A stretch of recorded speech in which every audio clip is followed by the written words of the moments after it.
قیامت کی نشانیوں سے ایک نشانی ہے کہ حیا لوگوں کے دلوں میں سے چلی جائے گی، لوگ بے حیا ہو جائیں گے۔ ایک صحابی تھے جو گزر تھے مدینہ میں، اور ان کی نظر ایک عورت پہ پڑی کہ وہ اپنے خیمے کے اندر غسل کری تھی، اور ہوا چلی تو اس کو خیمے کا پردہ اٹھ گیا اور نے اس کو دیکھ لیا، اور وہ صحابی اتنا روئے کہ اب اللہ کے نبی کے اوپر آیات نازل ہوں گی کہ میں منافق ہوں، اور وہ چلے گئے مدینہ چھوڑ کے۔ اللہ کے نبی نے عمر رضی اللہ عنہ کو اور علی بن ابی طالب کو بھیجا کہ جاؤ ڈھونڈ کے اس میرے صحابی کو، کافی سے نظر نہیں آ رہا۔ تو انہوں نے مدینہ میں ڈھونڈا، نہیں ملے، مدینہ کے باہر گئے تو لوگوں سے پوچھا جو بکریاں چراتے تھے کہ ہاں ایک نوجوان شخص ہے جو سارا دن اوپر پہاڑیوں میں ہوتا ہے، رو رہا ہوتا ہے اور واپس آتا ہے، بس ہم کچھ اسے دودھ دیتے ہیں پھر وہ چلا جاتا ہے، اور سارا دن رو رہا ہوتا ہے۔ تو ان کے پاس آئے، جب اس گئے تو وہی صحابی تھے، اور پکڑا اٹھایا اور کہا کہ اللہ کے نبی کے وہ روئے کہ مجھے نہ لے جاؤ، میرے پہ منافقت کی آیات نازل ہو جائیں گے کہ یہ شخص اس نے عورت کو دیکھ لیا، حالانکہ اللہ کے نبی کا دور ہے، میں صحابی ہوں۔ اور وہ اللہ کے نبی کے پاس گئے اور رو رو کے وہ اتنے ویک ہو چکے تھے کہ وہ موت کے قریب تھے، حتیٰ کہ وہ بستر مرگ پہ تھے۔ تو اللہ کے نبی پوچھا تم کیا محسوس کرتے ہو؟ اور یا رسول اللہ مجھے اپنے گناہوں پہ ندامت بھی ہے، لیکن مجھے اللہ سے امید بھی ہے۔ تو اللہ کے نبی نے کہا کہ انشاءاللہ تمہیں اللہ تعالیٰ تمہاری امید کے مطابق تمہارا ساتھ معاملہ کرے گا۔ اب یہ صحابی سبحان اللہ ایک دفعہ نظر بد پڑی عورت پہ اور ساری زندگی روتے رہے۔ اور کتنی دفعہ ہوتا ہے ہم سے گناہ ہوتے ہیں آنکھوں کے، ہم سے کتنے گناہ ہو جاتے ہیں اور ہمیں ہمارے پیسے تو جیسے مکھی بیٹھی اور ہم نے اڑا دی۔ صحابہ کہتے ہیں کہ جن گناہوں کو ہم اپنے پر پہاڑ کے برابر سمجھتے تھے وہ تم لوگ ایسے سمجھتے ہو جیسے مکھی بیٹھی ہے اور تم نے اڑا دی، اتنی سی تمہیں بودر ہوتی ہے۔ اور ہم ان کو لگتا تھا کہ ہمارے پر پہاڑ ہے کہ وہ کبھی گر جائے گا۔ سبحان اللہ۔ اور ہم اتنے ڈیسینسٹائز ہو گئے ہیں برے دیکھنے پہ کہ اب تو پتہ ہی نہیں چلتا۔ جیسے انسان واش روم میں انٹر ہوتا ہے نا تو اسے بدبو محسوس ہوتی ہے، 10 منٹ 15 منٹ بیٹھا رہے نا تو اسے بو آنا ختم ہو جاتی ہے، وہ ڈیسینسٹائز ہو جاتا ہے۔ اسی طرح سے اللہ بچائے اس اسپریچول اسٹیٹ سے کہ جب ہم ڈیسینسٹائز ہو جائے گناہوں سے، کہ ہم گناہ کریں اور ہمیں پتہ بھی نہ چلے کہ ہم گناہ کر رہے ہیں، اور گناہ کرتے جائیں اور توبہ کے دروازے ہی ہم اپنے لیے بند کر لیں۔ اللہ کے نبی نے فرمایا السلام علیکم، اذا لم تستحی فاصنع ما شئت، کہ جب تمہارے اندر سے حیا نکل جائے نا پھر تم جو مرضی چاہے کرو۔ حیا جو ہے نا اٹس اے پارٹ آف ایمان۔ جب حیا انسان سے نکل جائے نا، جب وہ کسی عورت کو ایسا آبجیکٹ دیکھ رہا ہے، جب بھی کوئی عورت گزری ہے اس کی نظریں نہیں جھکی نہیں رہی اور حیا چلے گی، پھر کوئی لمٹ نہیں ہے، پھر وہ بہتا چلا جاتا ہے حتیٰ کہ وہ انسان دین سے متنفر ہو جاتا ہے، دین کو چھوڑ دیتا ہے، وہ نہ اس کو نمازوں میں مزہ، نہ اس کو دعاؤں میں مزہ آتا ہے، اور حتیٰ کہ وہ انسان شیطان اتنا گمراہ کرتا ہے کہ وہ کہتا ہے کہ اب تو لگتا ہے رب سنتا ہی نہیں ہے میری بات، اور جب رب سنتا ہی نہیں تو پھر رب ہے ہی نہیں، اور وہ کفر کی طرف چلا جاتا ہے۔ اور شروع کہاں سے ہوئی تھی؟ اس کی طرف سے۔ ہم انشاءاللہ سولوشن بات کر لیتے ہیں۔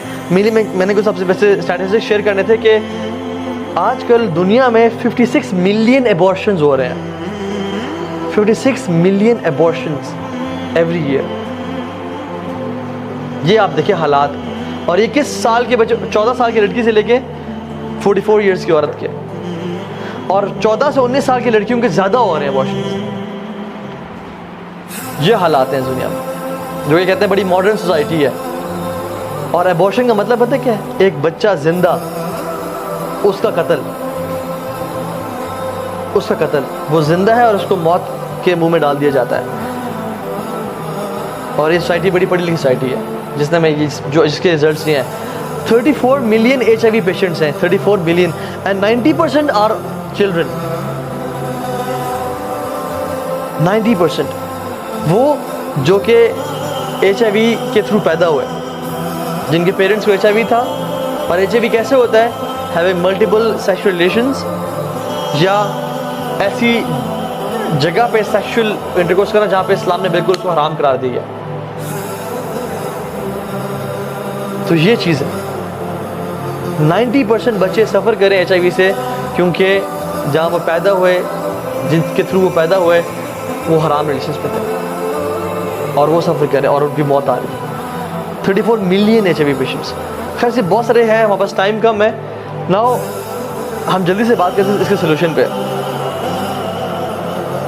सबसे पहला सोल्यूशन वो ये है कि अपनी नज़रें नीचे कर लें।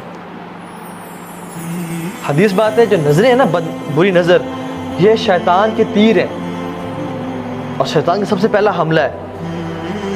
इसके थ्रू सारी चीज़ें अंदर दिल में जाती हैं। अगर ये आंखें झुकी रहें तो दिल के हालात ठीक रहेंगे, और अगर आंखें उठी रहें और ये नीचे ना हुई तो दिल तबाह बर्बाद हो जाएगा, हत्ता कि इंसान कहाँ तक पहुँच जाएगा। और बात सारी शुरू होती है थॉट्स के साथ। इंसान को थॉट्स आती हैं, थॉट्स पे जब वो परसिस्ट करता है, उनको ख़त्म नहीं करता, आउज़ु बिल्लाहि मिनश शैतानिर रजीम पढ़ के नहीं छोड़ता, तो क्या होता है, फीलिंग्स डेवलप होनी शुरू होती है। और जब फीलिंग्स को इंसान ख़त्म नहीं करता, रोकता नहीं है, तो क्या होता है, एक्शन करता है वो। और जब वो एक्शंस करता रहता है, हत्ता कि उसको रोकता नहीं है, तो वो उसकी सेकंड नेचर और बिहेवियर बन जाता है। ये एक साइकिल है जिसको हम करते हैं। अगर हम थॉट्स से ही रुक जाएं, जो शैतान ने वसवसा दिया कि उस शख्स को, उस औरत को देखो, ये वो जो औरत है कितनी, वो आई थिंक तुम्हारे बारे में इंटरेस्टेड है और it's she is an easy prey for you, या तो उसके बारे में ऐसा है उसको टेक्स्ट करो। यहीं से अगर इंसान नहीं रुकेगा तो क्या हो जाएगा, हत्ता कि वो एक ऐसी बुरी आदत में डल जाएगा कि जहाँ पे उससे निकलना बहुत मुश्किल हो जाएगा, वो फंस जाएगा। तो सबसे पहले शुरू कहाँ से होती है, आंखों से, नजर नीचे। अल्लाह के नबी ने फरमाया कि जो शख्स अपनी निगाहें नीचे कर लेता है अल्लाह के तकवे से, तो अल्लाह ताला उसका उस टाइम एक हूर से निकाह करते हैं, जन्नत की हूर से अल्लाह ताला उसी टाइम उसका निकाह करते हैं। And this is authentic narration. उसी टाइम अल्लाह ताला उसका एक हूर से, और हूर सुभान अल्लाह, no comparison at all with the woman of this world. Imagine जब भी आपको नेक्स्ट टाइम दिल चले किसी देखने का, आप इस मोटिवेशन के साथ नजर नीचे कर लें कि इंशाल्लाह मेरा रब मेरा किसी औरत से निकाह करेगा, जन्नत की औरत से।